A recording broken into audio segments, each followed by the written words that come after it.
Alors, on a appelé stoposexualité addiction. Tu m'avais pas donné le top. Si. La double peine, en fait, ça peut être la triple peine, la quadruple peine. Et pour revenir sur ce qu'a dit Christine, en fait, vous avez l'impression que vous pourrez ne pas être confronté à cette problématique, mais en fait, vous allez y être confronté, puisqu'on va voir que quand on pense addiction, on oublie souvent certaines des substances qui sont les plus répandues au monde et donc qui existent de manière internationale. Alors, on n'a pas de lien d'intérêt, peu importe. Donc, voilà, les addictions, il y a deux types d'addictions. Vous avez les addictions sans substance, Internet, jeux vidéo, jeux d'argent, à la sexualité aussi. Donc, en fait, là, rien que là-dedans, vous allez pouvoir trouver des addictions qui existent dans chacun de vos pays. Et puis, il y a les addictions avec substance, et évidemment, la répartition des substances dans chaque pays va différer. Mais je crois que, sans trop me tromper et sans trop m'avancer, au moins la nicotine et l'alcool sont internationalement répandus. Et puis tout le reste, après, on verra, c'est très différent.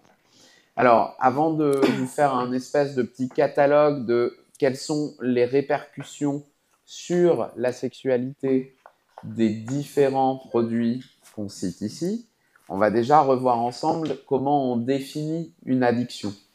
Donc, vous avez grosso modo plein d'échelles qui existent, qui sont toutes peu ou prou basées sur ces deux classifications qui sont la CIM-10, donc la classification internationale des maladies, et puis on verra ensuite le DSM, le manuel de diagnostic des troubles mentaux. Et alors, grosso modo, les deux sont présentés différemment, mais recoupent les mêmes choses. Vous avez en premier le désir puissant ou compulsif d'utiliser une substance psychoactive. Ça s'appelle le craving. Ça, c'est son petit nom anglais. Et donc, c'est vraiment quand vous n'avez plus de la substance dans le sang, vous avez une envie irrépressible et incontrôlée d'en consommer.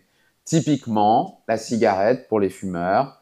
Vous fumez une clope, vous avez votre dose de nicotine, et puis au bout d'un moment, il n'y a plus de nicotine dans le sang, ben vous avez envie d'une autre clope.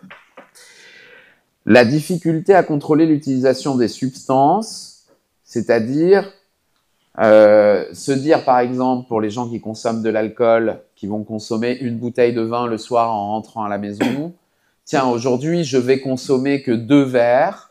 C'est souvent des conseils qu'on donne en pratique quand les gens, leur but, puisque on n'en discutera pas aujourd'hui, mais le but, ça peut être la réduction, le cadrage de la consommation ou le sevrage, l'arrêt total. On leur dit, ben, plutôt que de consommer une bouteille, vous consommez, donc une bouteille, c'est 6 verres, on va dire, pour une bouteille de vin. Vous consommez 6 verres et le dernier, vous le servez et vous le jetez à l'évier. Ça peut être une stratégie. Bon, bah, souvent, quand on a, selon son niveau de dépendance, ça peut être plus ou moins difficile. Et même si on est plein de bonnes intentions, on va consommer quand même la bouteille. Ça, c'est un critère qui va pouvoir nous dire on est dans une forme de dépendance. Le sevrage, quand on arrête de consommer, typiquement avec l'alcool, mais aussi avec le crack, le GHB, on va avoir un syndrome qui est toujours à peu près le même, des douleurs abdominales, des diarrhées, des tremblements, des sueurs. Et ça, évidemment, ça veut dire qu'on a une dépendance physique. Alors, tous les produits ne donnent pas des syndromes de sevrage, ce qui peut être un peu trompeur dans le diagnostic. La tolérance, j'ai besoin de plus en plus de produits pour avoir l'effet recherché. Typiquement, au début, la première fois, pour ceux qui consomment de l'alcool, mais c'est pareil pour toutes les drogues, pour un joint, le premier verre d'alcool, on est vite sous, et puis avec l'habitude, il faut une bouteille, 2 bouteilles. Ça s'appelle la tolérance. L'abandon progressif d'autres sources de plaisir et d'intérêt. Donc, on passe de plus en plus de temps à chercher à consommer et à consommer la substance. Et ça mange tous les autres aspects de la vie. Et donc, ça aussi, c'est un des facteurs. Et puis enfin, c'est les manifestations nocives, les conséquences nocives. Je conduis en ayant bu de l'alcool, j'ai des accidents de voiture, je consomme des drogues dans un contexte de chemsex, j'ai chopé 2 fois l'hépatite C, mais je continue. malgré le fait que je suis au courant que c'est mauvais pour moi. Donc ça, ces critères, vous voyez, il y en a 6. Plus on en a, plus on est dépendant. Alors, vous allez dire, cette classification, elle ne donne pas de degré de dépendance. Donc, celle du DSM-5 est mieux faite à ce titre-là, puisque vous avez à peu près les mêmes critères, mais qui sont plus détaillés.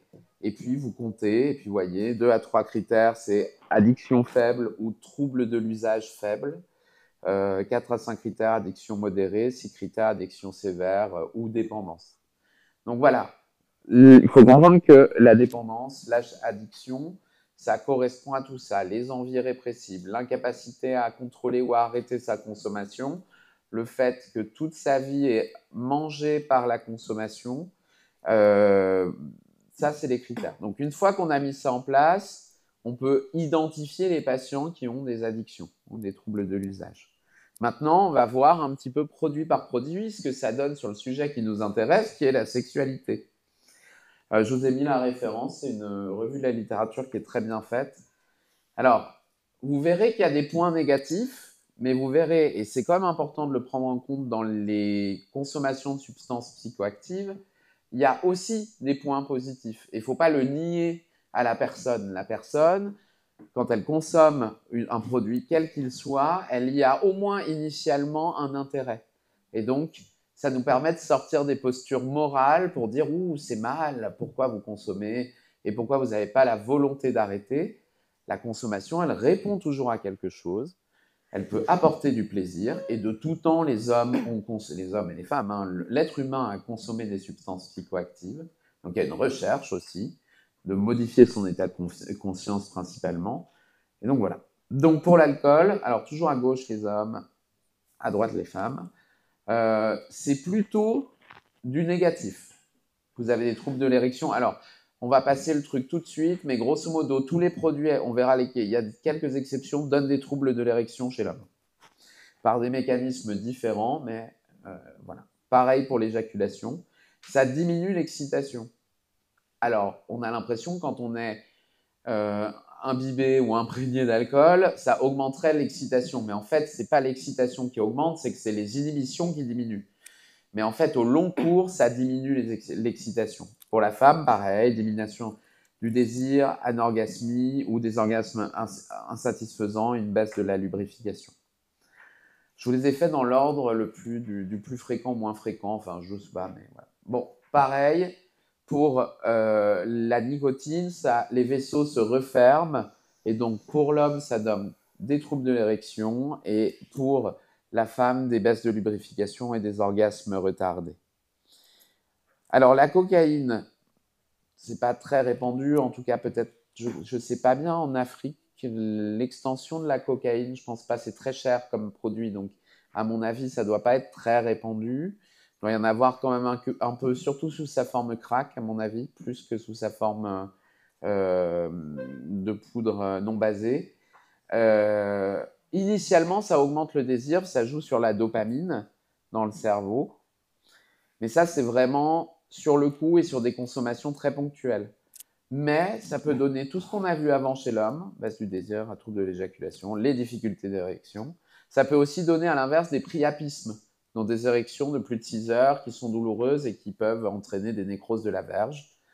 Et puis, pour les femmes, alors, quand je vous ai mis dysfonction sexuelle, c'est que c'est décrit comme tel, je ne peux pas vous décrire précisément quelle dysfonction sexuelle. Vous voyez quand même que tous ces produits, plus on avance, plus à la longue, ils semblent quand même diminuer le désir, alors qu'ils pourraient donner l'illusion qu'ils augmentent le désir. Les drogues du chemsex, on le verra, c'est pareil. Les amphétamines, alors les amphétamines, ça peut être soit des amphétamines qui sont des drogues, soit des médicaments qu'on donne notamment dans les troubles de l'attention et qui sont détournés. Donc ça peut être à faible dose, un peu aphrodisiaque, et ça retarde les éjaculations. Donc quand vous avez des choses aphrodisiaques et qui retardent les éjaculations, il faut que ça tilte. C'est souvent utilisé dans le domaine du chemsex, donc de l'usage de drogue pendant la sexualité, puisque ça va exactement avec le but recherché. Et on cherche à être excité et à pas jouir en 2 minutes, grosso modo. Et à haute dose, toujours les mêmes problèmes de diminution de la libido, de troubles de l'érection. Ça retarde les orgasmes chez la femme. La MDMA, donc c'est tout ce qui est ecstasy. Sur le plaisir, ça augmente, c'est des drogues qu'on dit empathogènes. Donc on a envie de donner et de recevoir de l'amour, on va dire ça comme ça. On se sent attractif, on trouve les autres plus beaux que ce qu'on les trouverait si on était sobre. Ça allonge les rapports sexuels. Mais en fait, donc ça c'est au moment du pic dans le sang. Mais en fait, ensuite ça fait débander chez l'homme. Ça baisse la satisfaction qui est consécutive au rapport sexuel et ça baisse le désir. Alors, des médicaments répandus, mais souvent on ne pense pas addiction quand on pense médicaments, mais les benzodiazépines à visée anxiolytique. Et c'est important si on a des patients qu'on traite pour un trouble anxieux, de savoir qu'on peut avoir des répercussions sur leur sexualité. Parce que souvent on voit des gens qui sont dans une spirale infernale de diagnostics psychiatriques de type syndrome dépressif, syndrome anxio-dépressif, et nous on les voit donc dans le cadre d'une consultation de santé sexuelle, et puis ils viennent en nous disant bah, j'ai un syndrome dépressif et je suis sous je sais quelle benzodiazépine, sous Xanax, et j'ai plus de libido. Et c'est quand même pas très satisfaisant. Et donc là, bah, c'est à charge à nous de lui expliquer que c'est possiblement les médicaments et charge aux psychiatres d'essayer de trouver des traitements qui sont moins impactants. Il n'y en a pas beaucoup, mais ça existe. Alors, j'ai découvert que ça pouvait donner des pulsions sexuelles inadaptées, ce qui peut être aussi embêtant. Voilà. Et le souci, c'est que ça peut persister à l'arrêt des anxiolytiques. Donc, je ne sais pas quel est l'état des... En France, on est des très gros prescripteurs d'anxiolytiques, on adore ça, et puis on les prescrit pour dormir, on les prescrit dans plein d'indications qui ne sont pas l'angoisse, le syndrome anxieux pur. Et bah, c'est quand même, ça remet un petit peu en cause nos prescriptions un petit peu larguées à manu, parce que si c'est pour flinguer la libido des patients longtemps après l'arrêt des traitements, ça, moi je me dis, je suis pas un gros prescripteur, parce que c'est quand même, en plus, ça donne en soi des addictions, même sans usage détourné. Donc ça fait un peu réfléchir sur les prescriptions. Bon, la kétamine, je vais passer vite. Si ce n'est que ça donne, c'est une drogue de la fête, hein, grosso modo, c'est un anesthésiant pour cheval, enfin vétérinaire, dont l'usage est détourné à des visées de dissociation volontaire. L'esprit sort du corps, on va dire ça comme ça. Sauf que les usages à haute dose et répétés, ça donne des cystites chez la femme. Cystites avec des gros symptômes, avec des hématuries. Et c'est des cystites qui sont chroniques. Et donc, si vous avez une femme dans un contexte évocateur qui vous dit « moi j'ai des symptômes de cystite, on ne trouve pas de bactéries » et qui vous dit « moi je fais la fête, je vais en soirée toutes les semaines », bah, faut penser, faut l'interroger sur sa consommation de kétamine. Et évidemment, on se doute bien que quand on a des symptômes de cystite chronique, la sexualité en prend un coup. Et ça, c'est valable aussi pour les gens qui font des cystites infectieuses à répétition. Les opioïdes, alors là aussi, ça peut être soit des opioïdes, c'est souvent des opioïdes à usage détourné, mais ça peut être aussi prescrit médicalement. Ça retarde l'éjaculation, ce qui peut être attention, quand je vous mets éjaculation retardée, on pourrait considérer que c'est chiant, mais en fait, c'est parfois ce qui est recherché. On va revenir dessus juste après. Et pareil pour les symptômes de vaginisme, ça peut les améliorer. Normal, c'est des antalgiques de palier 3, donc ça a quand même comme fonction de diminuer la douleur. Donc, regardons bien, ayons en tête ce côté, ça peut améliorer des symptômes. Le cannabis, qui est quand même assez fréquent. Alors, initialement, ça augmente le plaisir et l'intensité de l'orgasme, après quelques joints. Mais à haute dose et à dose chronique, ça diminue la libido. Donc, finalement, ça contrecarre les effets bénéfiques potentiels. Et puis, évidemment, je ne vous ai pas fait toute la liste, mais ça augmente le risque d'infection sexuellement transmissible, puisque quand on a un état de conscience modifié, possiblement, on ne va pas mettre en place les mêmes mesures de protection que ce qu'on mettrait sobre. Ça augmente le risque d'autres infections, notamment selon le mode de prise. Il y a des modes de prise injectés qui vont augmenter le risque d'hépatite C, les infections bactériennes. Il y a des modes de prise en intrarectal. Évidemment, quand on sniffe, on fait plus de sinusite. Donc voilà, ça augmente le risque de grossesse non désirée, toujours par le relâchement des mesures de protection. Et de traumatismes, que ce soit des traumatismes liés à des accidents de la vie, des traumatismes liés à de la violence, soit de la violence subie, soit de la violence perpétrée. Alors, on pourrait se dire, mais bon, finalement, tout ça a l'air quand même assez délétère sur la sexualité. Est-ce qu'il y aurait des effets positifs à la consommation de drogue? J'ai commencé à vous donner la réponse. En fait, les produits peuvent être utilisés comme automédication. L'éjaculation précoce, ou en tout cas considérée comme précoce par l'homme, eh ben, on va essayer de la traiter. Si on se rend compte que quand je prends un rail de coke, j'éjacule moins vite, alors que l'éjaculation dite précoce, elle entrave ma sexualité. Plutôt que d'aller voir un sexologue ou d'aller en parler à un médecin, parce que c'est quand même assez tabou, et je vous fais pas l'article sur la virilité de l'homme qui est affaibli par le fait d'éjaculer trop vite ou de pas bander, hein, grosso modo, donc on n'a pas envie d'aller en parler. Bon, bah, c'est peut-être plus simple. Si on est inhibé, qu'on n'ose pas rencontrer des partenaires, eh ben hop, on va prendre une drogue qui désinhibe. Typiquement, on va boire un ou deux verres. Si on a une mauvaise estime de soi, on va prendre des produits qui augmentent l'estime de soi. MDMA, cocaïne. Si on a du vaginisme, on l'a vu, opioïdes, ça fait baisser la douleur. Et si on a été victime de psychotraumatisme, notamment après des violences sexuelles, et c'est là où vous voyez que c'est un cercle vicieux, puisqu'en fait, la sexualité entraîne des difficultés pour la sexualité future qu'on essaye de régler par la consommation de produits psychoactifs qui eux-mêmes vont entraîner des difficultés sur la sexualité. Ça peut être aussi l'ouverture d'un espace de rencontres affectives et sexuelles. Par exemple, chez des gens, il y a des études intéressantes, chez des jeunes marginalisés à Barcelone, en Espagne, ils expliquent que eux, comme ils sont marginalisés, la consommation du produit, ça leur permet d'ouvrir des espaces de rencontre.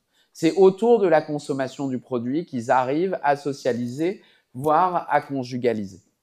Donc évidemment, si on est dans une posture morale, la drogue c'est mal et il ne faut pas en prendre. Mais si on n'essaye pas de comprendre ce que ça règle chez les gens en termes affectifs et sexuels, on se gourre. Et si on est dans une... Alors, on le verra tout à l'heure, là c'est Mégane qui va prendre le relais, mais je vous tease, on essaiera de voir comment on peut bien prendre en soin les deux en même temps. Parfait. Merci. Hop. Rachid, est-ce que ça permet de pointer? C'est le laser, celui-là. Là ouais. Super. Ok. C'est de nouveau moi pour l'aspect psychologique. Il me semblait important de vous parler un petit peu pour parler des addictions, en tout cas au niveau psychologique, de parler du traumatisme et de sa neurobiologie, pour vous permettre de comprendre un peu mieux qu'est-ce qui fait que certaines personnes vont se mettre à consommer. Je vais essayer de faire déjà rapide et ensuite de faire comme dans un entonnoir, de partir du général vers le plus précis. Donc, voici une coupe du cerveau. Imaginons, alors bon, là, l'image, c'est par rapport à des perceptions effrayantes, mais imaginons, au lieu d'avoir la faucheuse, on a, moi j'aime bien les petits chats, imaginons, on a un tout petit chat tout mignon. Moi, j'ai pas peur des chats. Il y a des personnes qui ont peur des chats, mais moi, j'ai pas peur des chats. Si je vois un petit chat, je vais vous expliquer quand ça fonctionne et après quand ça fonctionne pas. Si je vois un petit chat, là, imaginez que vous avez les yeux. L'information va arriver vers le thalamus, qui va transmettre cette information aux lobes préfrontaux, et les lobes préfrontaux qui est la partie de l'esprit conscient, de l'esprit de l'analyse et de la récupération des souvenirs. Il va dire « Ah bah oui, moi les petits chats... » Enfin, Mégane en tout cas. Mégane, elle aime bien les petits chats, il n'y a jamais eu aucun problème. Il n'y a pas de souci. Ici, c'est l'amygdale avec la gestion des émotions.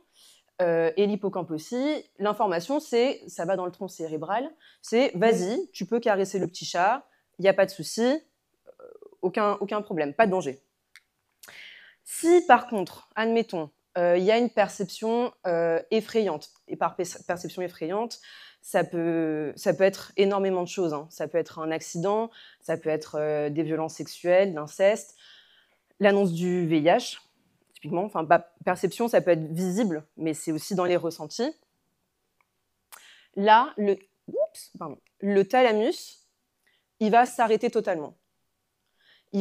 Pour se protéger, le cerveau va produire un shot en fait, de cortisol et d'adrénaline, parce que s'il ne s'arrête pas, s'il ne va pas bloquer la transmission de l'information du thalamus vers les lobes préfrontaux, c'est le décès. C'est tellement violent que en fait, on peut décéder, quoi. Donc, comme le cerveau est très bien fait, le thalamus va dire « attention, danger », les lobes préfrontaux vont se couper, et donc, du coup, il va y avoir un problème dans la communication des informations. Et le thalamus, au lieu d'aller faire tac et tac, il va directement transmettre l'information à l'amygdale, qui est la partie de la gestion des émotions, qui va elle-même dire à l'hippocampe, attention, cette information-là, elle est dangereuse. L'hippocampe, c'est un peu la clé USB, si vous voulez, du cerveau. Et l'amygdale, elle va également transmettre au cerveau reptilien via le tronc cérébral, donc ici, l'information, il y a un danger, qu'est-ce qu'on fait?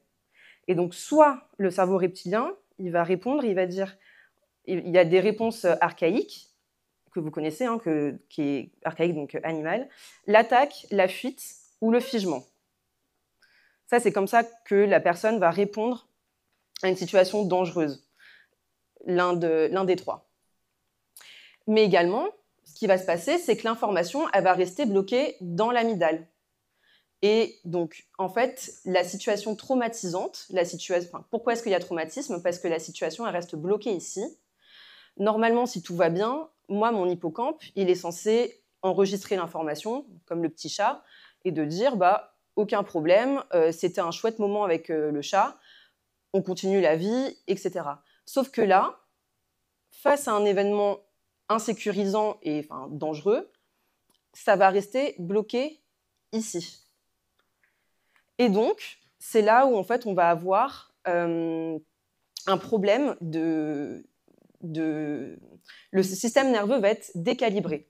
Il va être toujours en situation d'alerte ou de vigilance si la situation est passée, mais si la situation est toujours présente, alors on va avoir un phénomène de dissociation. Est-ce que ça va? C'était un peu intense. Donc, voilà ce qui se passe au niveau du cerveau, et donc ce qui explique aussi du coup l'effet de sidération. Les violences en fait sont sidérantes pour le cerveau. Et donc, si l'environnement il devient plus sécurisant pour la personne qui a vécu un événement traumatique, la dissociation, c'est le fait de se couper, hein. C'est le cerveau qui va se couper. La dissociation, elle va se lever. Dans tous les cas, on va avoir un contexte de mémoire traumatique, c'est-à-dire que l'hippocampe qu'on a vu, il va être incapable d'enregistrer l'information comme biographique. Ça va rester en suspens. C'est comme si vous aviez une bibliothèque dans la tête, et c'est comme si en fait vous aviez ce livre-là, ce chapitre-là, qui continue un peu à survoler la bibliothèque de votre mémoire. Au lieu d'être rangé dans son rayon d'événements de la vie, il va rester toujours en permanence présent dans cette bibliothèque. C'est la mémoire traumatique. C'est donc un souvenir non traité. Et donc, ces souvenirs non traités, le risque, en fait, c'est que ça développe des troubles psychotraumatiques, et notamment le trouble de stress post-traumatique. Là, je vous donne les quatre grandes catégories. Donc, les symptômes d'intrusion. Donc, pensez à ce chapitre ou ce livre qui reste comme ça en train de voler dans votre bibliothèque mentale. L'événement, il envahit les pensées de manière répétée, de façon incontrôlable. Je ne peux pas le contrôler dans ma tête. J'aurais beau me dire « non, mais je ne veux pas y penser », il va revenir à n'importe quel moment. Et encore plus dans les moments, en général, de calme. C'est le moment où il y a de l'espace mental. Donc ça va venir faire de l'intrusion. C'est vraiment très intrusif. Il va y avoir un développement de comportement d'évitement de tout ce qui peut rappeler l'événement. Tout à l'heure, je vous parlais d'éviter d'être dans la rue pour éviter de voir la police, d'entendre les sons des gyrophares. Je vais organiser mon quotidien pour avoir le moins de chances de croiser quelque chose qui pourrait rappeler mon trauma, parce qu'en fait, c'est vraiment trop violent. Des effets négatifs sur les pensées et sur l'humeur, typiquement des symptômes dépressifs ou de l'amnésie traumatique, pour justement éviter d'avoir à y penser. Et l'altération de la vigilance et des réactions. On va avoir de l'hypervigilance, de l'irritabilité et beaucoup de troubles du sommeil, justement, parce que soit, on voit beaucoup ça chez les patients, ça va peut-être faire écho aussi dans votre pratique, mais c'est justement ces patients qui viennent vous dire qu'ils n'arrivent pas à s'endormir, parce qu'en fait, ils pensent à trop de choses, et ou qui se réveillent en pleine nuit parce qu'il y a des cauchemars, parce qu'il y a des attaques de panique, voilà, parce qu'il y a trop de surcharge émotionnelle. Et donc, c'est là où j'en arrive tout doucement aux addictions. En réponse à ce trouble du stress post-traumatique, les patients, les personnes vont avoir tendance à développer des conduites d'évitement, des stratégies hors normes, qui vont être invalidantes également, comme mécanisme de survie, pour éviter d'avoir à réactiver cette mémoire traumatique. Parce que la mémoire traumatique, elle peut s'activer toute seule, mais comme on disait, il suffit de passer par un endroit qui ressemble un petit peu à l'endroit où l'événement traumatique a été vécu pour que ça fasse ressurgir les souvenirs, ressurgir les émotions, ressurgir les sensations. Ça peut être croiser quelqu'un qui vous fait penser à votre agresseur, agresseuse, voir une voiture rouge, vous avez un accident ou vous êtes dans la voiture rouge, ça peut faire ressurgir. Aller à l'hôpital, voir votre médecin, être dans la salle d'attente, qui est la même salle d'attente qu'il y a 20 ans quand vous avez eu le diagnostic, ça peut faire ressurgir tout ça. Et évidemment, je pense que vous en doutez, c'est épuisant et envahissant. Mais du coup, il existe les conduites dissociatives qui sont beaucoup plus efficaces pour pouvoir éteindre ou prévenir donc, cet allumage de mémoire traumatique. Pour citer Muriel Salmona, ces conduites, c'est elle qui a développé ce concept-là, ces conduites, elles visent à éteindre de force la réponse émotionnelle en l'anesthésiant et calmer ainsi l'état de tension intolérable ou prévenir sa survenue. Elle distingue deux types de conduites dissociatives. Alors, les deuxièmes, qui vont être ce pourquoi je fais cette présentation, on les retrouve, hein, vous allez voir dans le premier, mais elles peuvent être totalement dissociées. Donc, premier type de conduite, le but, c'est de provoquer un stress très élevé qui va augmenter la quantité de drogue dissociante sécrétée par l'organisme. Parce que vous savez que notre cerveau sécrète des hormones, des neurotransmetteurs. Donc, par exemple, on retrouve dans ces conduites des conduites auto-agressives, l'automutilation, les tentatives de suicide, par exemple, les mises en danger, les conduites routières dangereuses, des conduites sexuelles à risque, des conduites addictives comme donc, la consommation de substances, mais aussi le jeu. Dans la littérature, il mettait aussi les troubles alimentaires, et des conduites délinquantes et violentes contre autrui. Par exemple, moi, je vais commencer à chercher des noix à quelqu'un, l'insulter peut-être, il va vouloir m'en mettre une, donc je vais me battre. C'est quand même un bon moyen de s'anesthésier aussi émotionnellement. Et enfin, la consommation de drogues dissociantes, comme l'alcool et les stupéfiants, qui peuvent être la seule conduite. Elle peut être dans les autres types, dans l'objectif d'augmenter un stress élevé, mais elle peut être aussi dans de la consommation seule. On en vient aux addictions. Je trouve intéressant de vous présenter l'étymologie du terme addiction, qui vient de ad dicere, j'espère que je le dis bien, qui voulait dire que les esclaves étaient dits au maître. Donc, ils appartenaient au maître. Ici, je trouve que ça renvoie bien à cette image que la substance, elle possède les sujets. Les sujets eux-mêmes ne s'appartiennent plus.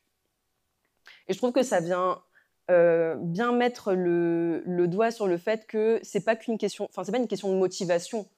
C'est pas ah mais il est pas assez, il ou elle n'est pas assez motivé pour s'arrêter. On est vraiment dans quelque chose finalement de la possession au travers et par l'objet de la substance. Évidemment, c'est pas le cas pour tout le monde. Ça va dépendre. Enfin, tout le monde ne va pas développer une addiction. Ça va dépendre de la personne, de son environnement et de la substance utilisée. Martin, il a parlé d'automédication. C'est vraiment quelque chose qu'on retrouve. C'est un moyen de s'auto-médiquer, de trouver. C'est une tentative de solution. Moi, c'est vraiment ce terme-là que j'utilise avec mes patients.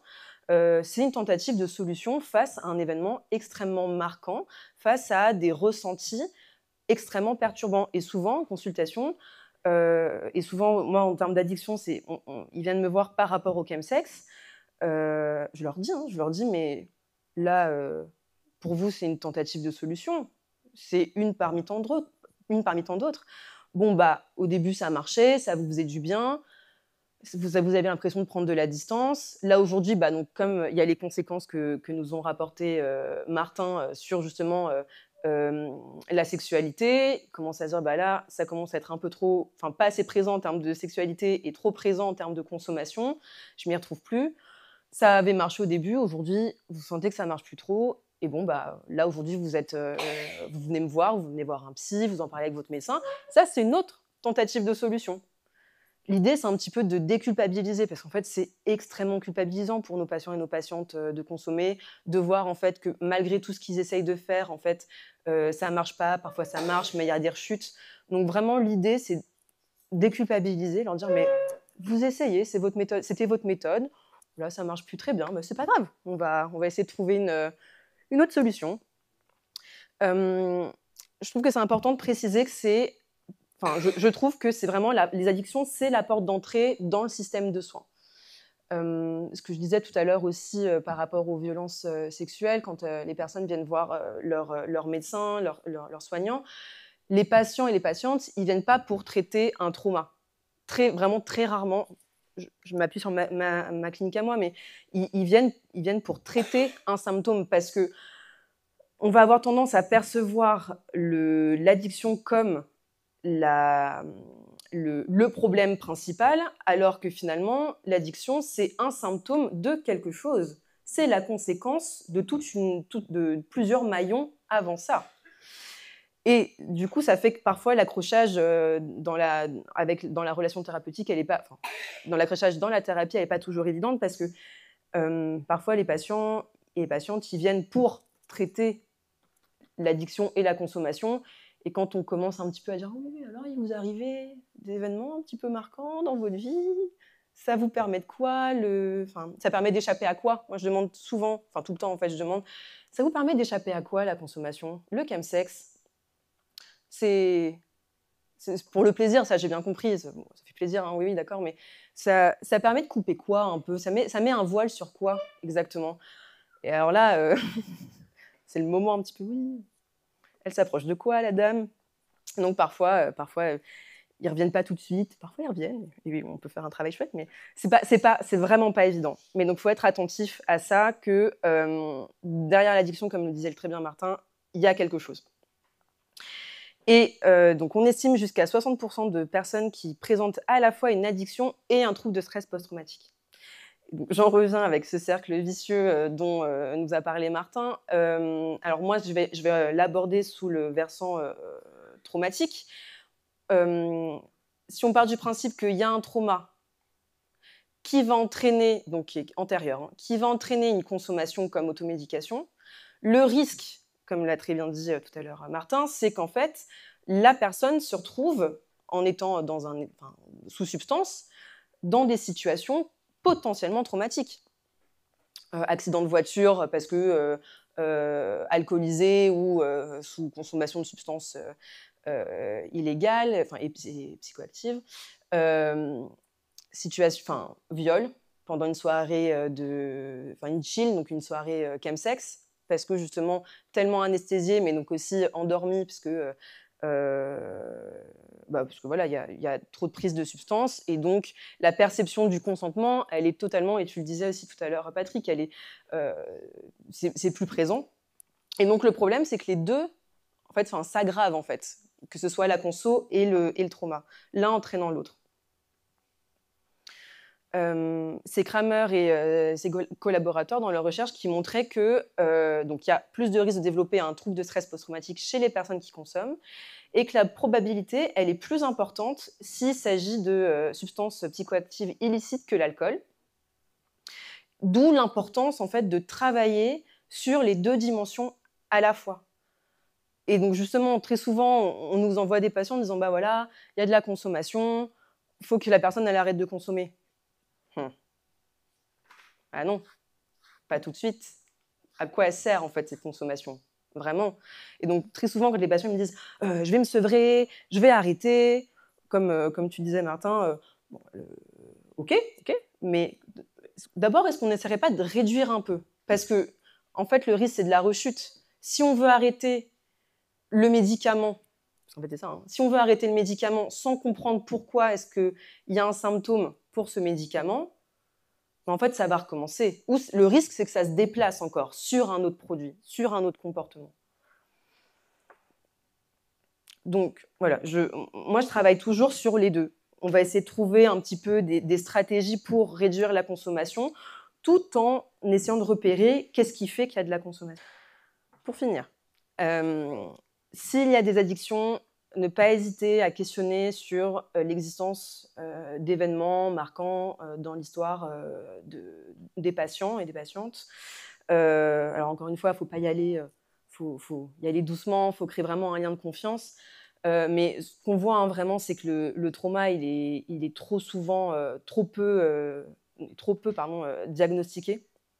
La demande de soins, elle n'est pas facile à formuler pour les personnes qui consomment. Il faut travailler à la fois les addictions et le trauma. Sinon, il y a un risque de rechute si le trauma est encore présent. Et la psychothérapie, ça a des très bons résultats, mais ça prend du temps. Il faut aussi pouvoir dire à nos patients qu'il y a des risques de rechute qui sont importants. Et c'est pas grave. C'est pas grave. Les patients qui disent « Ah, mais j'ai encore consommé », ok, vous avez encore consommé, mais la dernière fois, c'est quand la dernière fois que vous avez consommé? Ah c'était il y a 1 mois. Ok, mais rappelez-vous quand vous êtes venu me voir la dernière fois, la première fois, c'était 2 jours avant. C'est aussi pouvoir célébrer les petites victoires et leur rappeler qu'en fait, c'est tout un travail de longue haleine, mais qu'en fait, il ne faut pas désespérer. Moi, je leur dis, j'ai confiance en vous. Hein. Ça va aller, hein, c'est pas facile, mais on va y arriver. Donc, les rassurer et avoir de la patience. Je reprends. Ah oui, merci. Donc, comme vous a dit Mégane, le psychotrauma est régulièrement une cause d'addiction et comme les violences sexuelles engendrent des psychotraumas, il faut toujours se poser la question quand on a face à nous quelqu'un qui a une addiction. Qu'est-ce que ça peut avoir comme autre conséquence sur la vie affective et sexuelle? Ça peut entraîner une marchandisation des expériences affectives et sexuelles avec des expériences dites transactionnelles. Vous avez besoin de produits, vous allez être dans une transaction qui peut être évidemment pas du travail du sexe en tant que tel, mais si tu as un rapport sexuel avec moi, je te propose du produit, sauf que évidemment l'estime de soi en prend un coup, puisqu'on se rend compte qu'on vient de vendre son intimité contre du produit, et donc on a besoin d'oublier ça, et donc on va reconsommer du produit. Ça peut être un obstacle au développement et au maintien des relations amoureuses. Alors, quand il y a une asymétrie dans le couple, ça s'entend, quand il y a un partenaire qui consomme et l'autre qui ne consomme pas.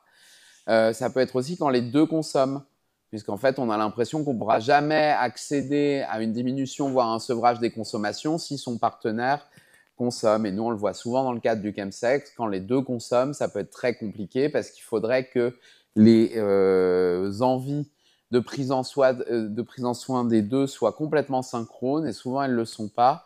Et donc, quand il y en a un qui arrive à diminuer sa consommation, mais que l'autre partenaire consomme plusieurs fois par semaine ou au quotidien, c'est compliqué. Ça peut entraîner évidemment des conflits conjugaux. Et puis, ça peut aussi entraîner un évitement total de la sexualité et de l'investissement amoureux.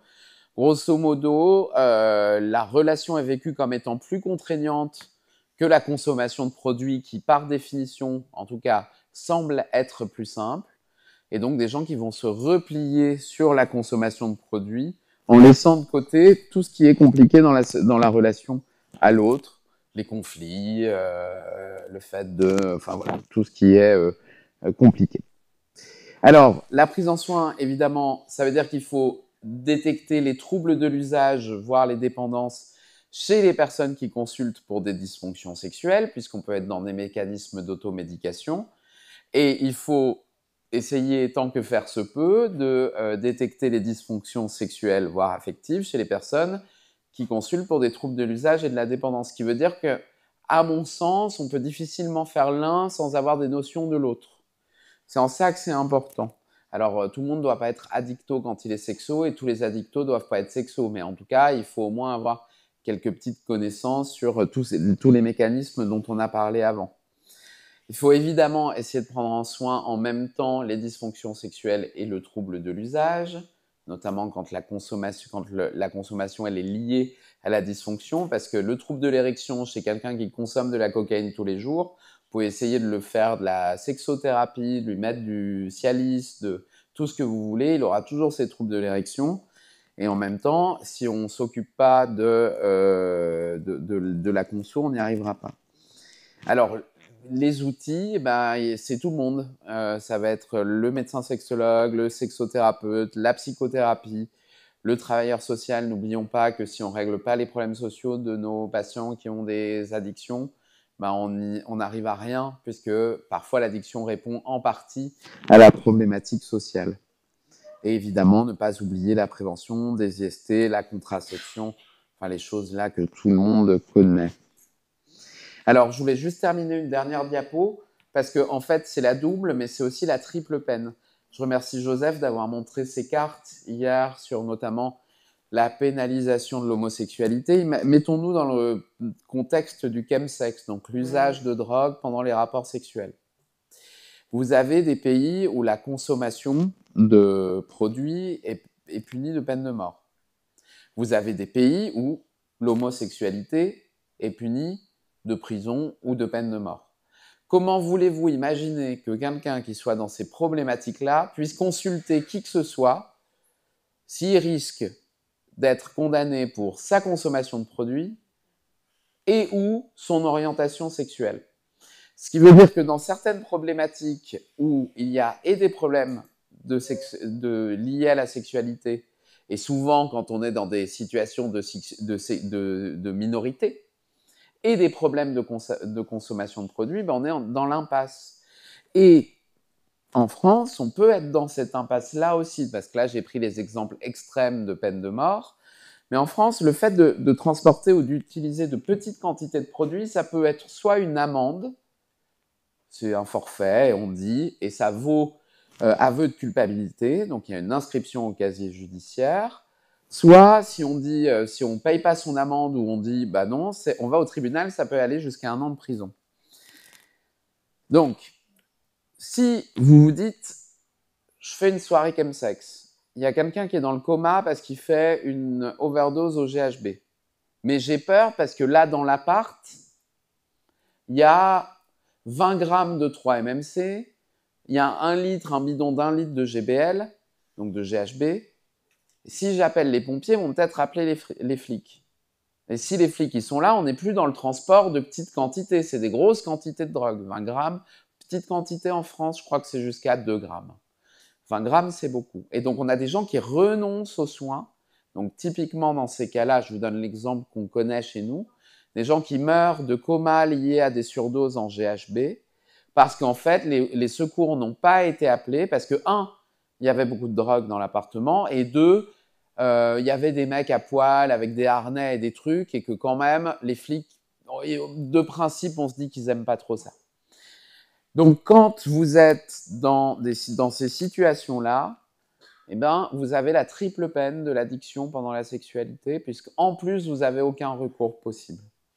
Donc ça, c'est la société. Il faut repenser les lois. Voilà, ça, c'est un débat qu'on pourrait avoir à bien d'autres occasions. Mais c'est pour montrer que voilà, les sujets sont rarement dissociés toujours, on a l'impression que quand on consomme des produits, il y a peut-être toujours un problème sexo qui se cache dessous, que ça soit avant ou après, et qu'en plus, en situation où tout ça est pénalisé, bah, ça nous met une difficulté supplémentaire. Et je crois que c'est fini. Voilà.